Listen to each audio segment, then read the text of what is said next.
Magandang araw sa inyo mga kaibigan. Itong ating almusalita sa araw na ito. Ang Ebanghelyo natin is Luke 10:25 to 37. Ito po yung talinghaga ng mabuting Samaritano bilang sagot ni Jesus sa tao na nagtanong, "Who is my neighbor?" At kinuwento ang kwento ng lalaki na papunta from Jerusalem to Jericho, ninakawan, binugbog, tapos dinaanan ng pare, dinaanan ng Levita, hindi pinansin, dinaanan ng Samaritano, at kinuha siya at inalagaan.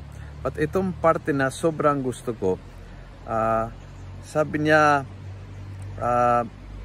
he took 2 silver coins and gave them to the innkeeper with the instruction, "Take care of him. If you spend more than what I have given you, I will pay you on my way back." Mayroong hindi lang siya ang mabait. I think yung ang point Yung innkeeper ay inutusan alagaan at inalagaan niya at ginastusan. Kumbaga, kapag tumutulong, hindi tayo nag-iisa. Mayroon laging tayong mga kakasama sa pagtulong sa ating kapwa. Ang pagtulong sa kapwa ay hindi something na very lone ranger, ikaw mag-isa. Ikaw lang ang tutulong. Is lagi a community na tumutulong. In this case, yung Samaritan ang nakaroon ng inisyatibo. Yung innkeeper, siya po yung nag-alaga sa mama na yan. Probably yung innkeeper ay may asawa.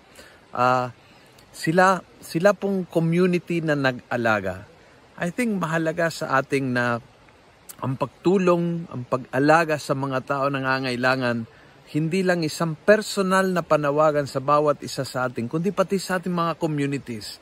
Mahalaga na ang ating mga pamilya ay marunong mag-alaga. Turuan ng mga bata, alagaan ang mga nangangailangan. Importante ng ating mga ministries ay marunong mag-alaga. Hindi lang mag-meeting, hindi lang mag-planning, hindi lang mag-agenda, mag-discuss, kundi marunong din mag-alaga. Importante natin mga parokya ay marunong mag-alaga. Hindi lang magmisa, hindi lang magbinyag, hindi lang magkasal, kundi pati mag-alaga.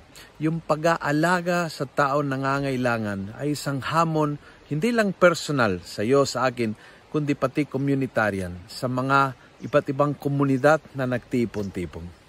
Kung nagustuhan mo ang video ito, please pass it on. Punuin natin ng good news ang social media at gawin natin viral araw-araw ang salita ng Diyos. God bless.